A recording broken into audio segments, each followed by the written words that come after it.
made to you so special? Nothing. I'm just a kid from Brooklyn. I'm from Brooklyn. Brooklyn! Were you scared of it? Ah. No, not at all. No, I'm from Brooklyn. You're from Brooklyn, huh?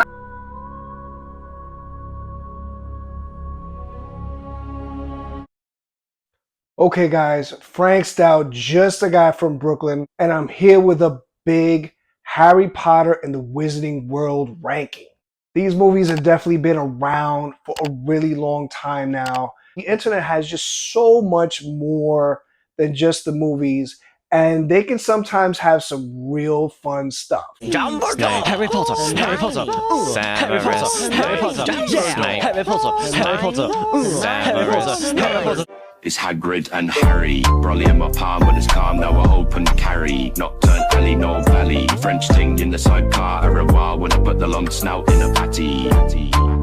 I'm in the mountain, scouting, making them wet like a fountain. So I want to jump right in, and therefore I got to get through my rules. Rule number 1, spoilers. As far as the Fantastic Beasts movies go, they're pretty new, so I'll try not to spoil too much on them. As far as the Harry Potter movies, they're very old at this point, and I'm going to throw a hard spoiler warning for them. Rule number 2, this is a favorites list, not a best list, which means that the best way that you can converse with me about my list is to show me yours. I really like to see it in the comments section. Coming in at number 11 is Fantastic Beasts: The Crimes of Grindelwald, came out in 2018. Did you ever want to see the origins of Nagini the Snake?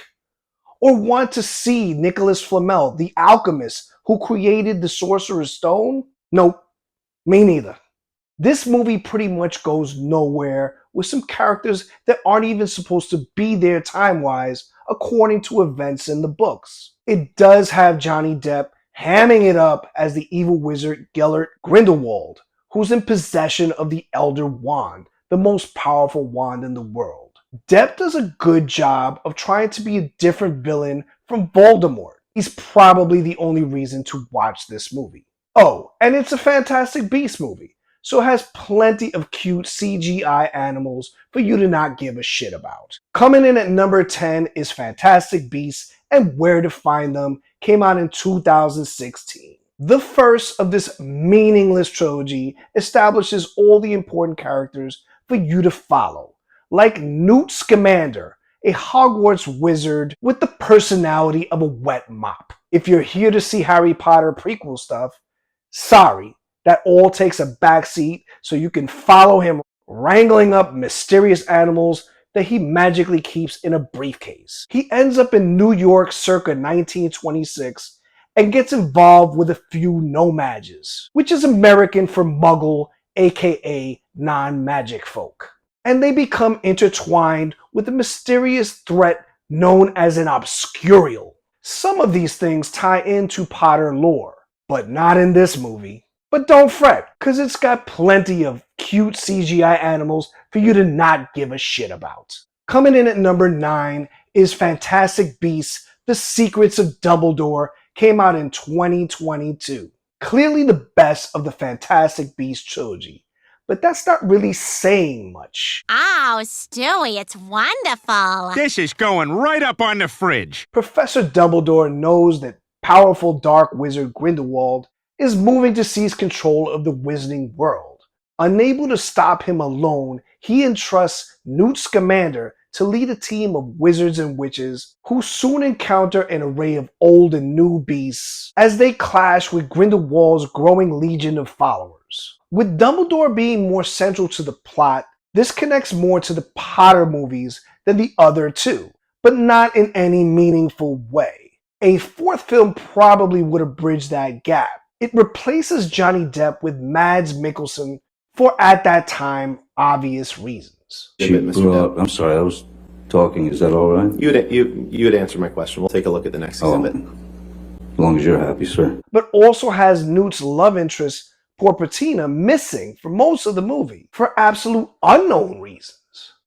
Oh, and before I forget to say this, yeah, it's a Fantastic Beasts movie, so it has plenty of cute CGI animals for you to not give a shit about. Personally, I wish I could take these three movies and Avada Kedavra these three motherfuckers out of existence. You're a wizard, Harry. I'm a what? Coming in at number 8 is Harry Potter and the Sorcerer's Stone. Came out in 2001. Also known as the Philosopher's Stone outside of the US. It pains me to have the first movie be near the bottom, as it was the one that hooked me into one day loving all things Harry Potter. The key word here is discovery, as you are introduced to Harry, Hogwarts, and the wizarding world. You learn about what happened to Harry's parents, who's responsible, the four great houses, Gryffindor, Slytherin, Ravenclaw, and Hufflepuff. I've always viewed myself as a Slytherin, as I got a kind of a dark side to me. There's so much here for you to learn about. Unfortunately, all the children here are at their youngest and their acting skills show it. And the creators were still trying to figure out what works and what doesn't when going from books to films. The early 2000s CGI effects are just plain bad. The stakes are also at their lowest, and Harry Potter prevails simply because his enemies literally can't touch him. But it's here that you get the groundwork for what's to come. Coming in at number 7 is Harry Potter and the Chamber of Secrets. Came out in 2002. This was a lesson for future entries, as they crammed everything they could from the book into this movie, which I feel makes it too long for the story they're trying to tell. The first 20 minutes or so involving an elf named Dobby trying to prevent Harry from returning to Hogwarts, and some shenanigans involving a magic flying car really bogged this movie down. You take those 20 or so minutes out, and this movie rises up 2 to 3 spots on this ranking. It's that good. There's just so much to love here. You learn about the 4 great wizards who started Hogwarts, and you also learn that in certain circles, not all wizards are created equal. The kids learn to duel with their wands, and they learn about Harry's ability to speak to snakes, which is not a good thing. On top of all that, all of a sudden students are turning up petrified, and a warning written in blood that the Chamber of Secrets is once again open, spelling doom for everyone at the school. Alan Rickman, who plays the mysterious potions teacher and thorn in Harry's side, begins to grow into the role which becomes so integral to the franchise. With phoenixes, basilisks, and magical swords, this movie has it all for just the second entry. But I left the best for last, Gilderoy Lockhart. Order of Merlin, 3rd class. Honorary member of the Dark Force Defense League and 5 times winner of Witch Weekly's Most Charming Smile Award. But I don't talk about that. I didn't get rid of the band and banshee by smiling at them. Coming in at number 6 is Harry Potter and the Goblet of Fire. Came out in 2005. The irony here, as Chamber crammed everything in, Goblet was one of the bigger books, and consequently they left some key things out. Harry is a competitor in the Triwizard Tournament, something he has no business being in because of how dangerous it is. You learn that Hogwarts isn't the only school of magic, and that Quidditch is not dissimilar from the World Cup. But you also learn about Voldemort's followers, the Death Eaters, which is a pretty badass name for a cult of dark wizards if you ask me. Now that the kids are a bit older, you start to get some romance going between them. The key is to concentrate. After that, you just have to Battle a dragon.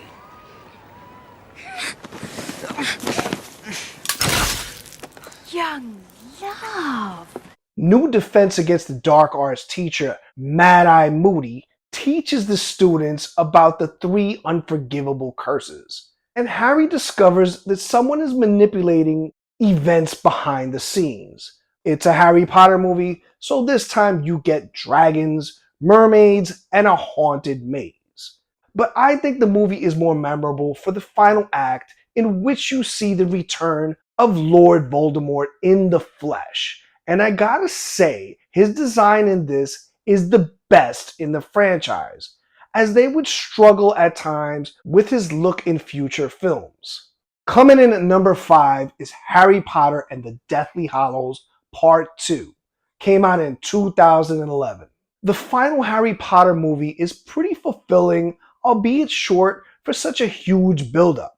Where Deathly Hallows Part 1 slowly takes its time getting to where it's going, this one puts the pedal to the metal as if the creators had somewhere they had to be. Harry and friends must find the remaining Horcruxes, and Harry learns the truth about what must be done in order to defeat Voldemort. Just as important, we learn about Snape's true allegiances, in what might be known as one of the worst kept secrets in all of cinema. Here's a fun fact. People don't realize how powerful Snape is. At a young age, he learned to create powerful spells of his own, like Sectum Sempra, which causes Freddy Krueger-like cuts all over the victim. But even more impressive is that although he's mastered the dark arts, he can still conjure a Patronus. They say a dark wizard trying to do this can be fatal. Snape's story is emotional to say the least. This one tugs on those heartstrings pretty hard. I'll never look at the word always the same way ever again. In the books, Harry uses one of the Hallows to help him defeat Voldemort, which makes more sense with it being in the title and all. Voldemort's look is absolutely abysmal in this movie. At times, he looks like a cartoon. Harry using the Resurrection Stone to see his loved ones absolutely wrecks me, as I'm always already stumbling from all the Snape stuff. His scene in what could be called Purgatory, where he gets to talk to Dumbledore one last time, is beautiful and fitting. But I gotta give a shout out to a little 80s movie called The Heavenly Kid, who did this first. Despite all these ups and downs I discuss, the final battle is still pretty epic and quite sad as we see how many have fallen. It would have been nice to see a quote or text explaining what happens to Harry and friends down the road instead of just a scene of them dropping their kids off at the station. Warner Brothers, how about an extended cut? Coming in at number 4 is Harry Potter and the Half-Blood Prince. Came out in 2009. The movie that deviates from the book the most, as we get fast times at Hogwarts High with lots of raging hormones and a few love potions to spice things up even more. What's that for? It's no joke. I'm in love with her. Alright, fine, you're in love with her. Have you ever actually met her? No. Can you introduce me? But Dumbledore is on a mission to find out the secret of Voldemort's immortality by rehiring Professor Slughorn and having Harry go on a trip down Voldemort Lane. The almost water paint style animations are absolutely stunning. The young Voldemort flashbacks are fascinating and give you that dark foreshadowing of what will be. There's the obvious mystery of who is the Half-Blood Prince, as his textbook gives Harry a sort of influence. Snape promises to help Malfoy, and you can see the weight of the world on his shoulders. Rickman could say a 4-word line, and you're hanging on every word. Take out your wand. But the elephant in the room is the death of Dumbledore, which is extremely powerful, with an almost feeling of dread as Death Eaters ransack Hogwarts as they make their leave.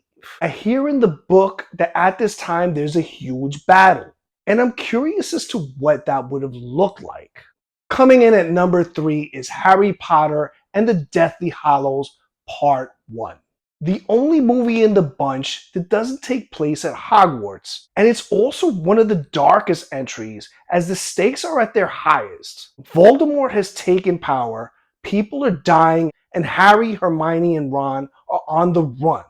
In true Dumbledore fashion, in his will, he has left them some random items, but they're clueless on their significance. They know the what, which is to hunt down and destroy Voldemort's Horcruxes, which contain pieces of his soul.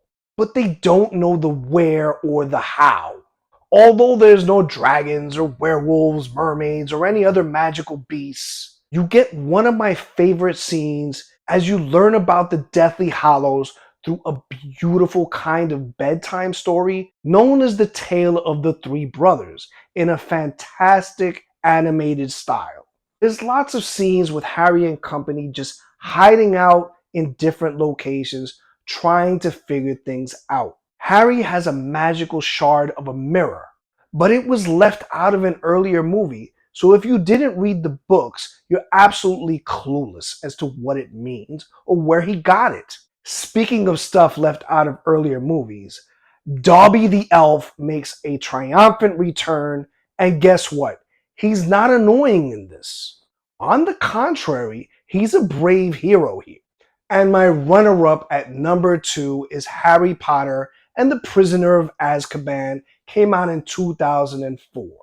The Alfonso Sauron effect is everywhere, as he adds artistry, maturity, and style, as these movies needed to evolve at this early juncture. Michael Gambon takes over as Dumbledore, and he makes the role his own by making the character more expressive, mysterious, and a little eccentric. You've got escaped convict Sirius Black, played by Gary Oldman, who I constantly refer to as a Swiss Army knife of acting roles. Black, being on the loose, has the school in a panic. You've got Dementors, Hippogriffs, Animagi, werewolves, time travel, and my personal favorite, the Marauders map, which for some reason shows a man known to be dead walking around the halls of Hogwarts. New defense against the dark arts teacher, Remus Lupin, might be the best of them all, as he connects and mentors Harry out of the love he had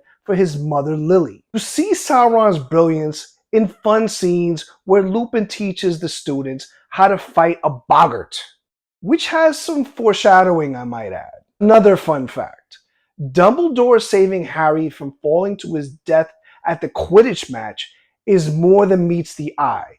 If you notice, he's casting a spell without using a wand. Only the most powerful wizards can cast spells without a wand. The multiple twists and reveals in the last act propel this movie to be the gold standard to which all other Potter films to follow would try to match. I find the movie to be flawless. And my number 1 Harry Potter movie is Harry Potter and the Order of the Phoenix, came out in 2007. Harry Potter is truly alone, and director David Yates does a masterful job of making the audience feel that solitude. As the Ministry refuses to admit that Voldemort has returned, they embark on a campaign to discredit Harry and Dumbledore by any means necessary. Enter new defense against the dark arts teacher, Dolores Umbridge, sent by the Ministry to push the narrative. She is the villain you love to hate, as she slowly takes over the school and becomes the stuff of nightmares for these kids. This is also the first appearance of Luna Lovegood, played by Ivana Lynch. Spot on casting, as I can't see anyone else playing that role. Her nickname says it all. Everyone, this is Luna Lovegood. The students devise a plan to secretly meet and have Harry teach them the spells and charms he's picked up throughout the years. Harry teaching them how to conjure their own Patronus is a beautiful scene, as your Patronus is usually your spirit animal. I absolutely love these stunning effects. The third act is nothing but phenomenal, as Harry and friends desperately try to take on the superior adult Death Eaters, only to be followed by Dumbledore's adult army showing up to balance the playing field. And just when you think things can't get any more epic, you get Dumbledore versus Voldemort in the greatest wizard battle in the franchise. It's so good, it feels like the franchise shot its load right then and there. A truly fantastic movie with epic scene after epic scene. It was extremely tough to pick between the top two. I find both movies to be perfect. Well, guys, that about wraps things up here. Listen, as you can see, I have much love for these movies, and I really hope they do something with this new supposed TV series that's coming out, From the City That Never Sleeps, from the BK. Peace. My name on marquees found down on Broadway.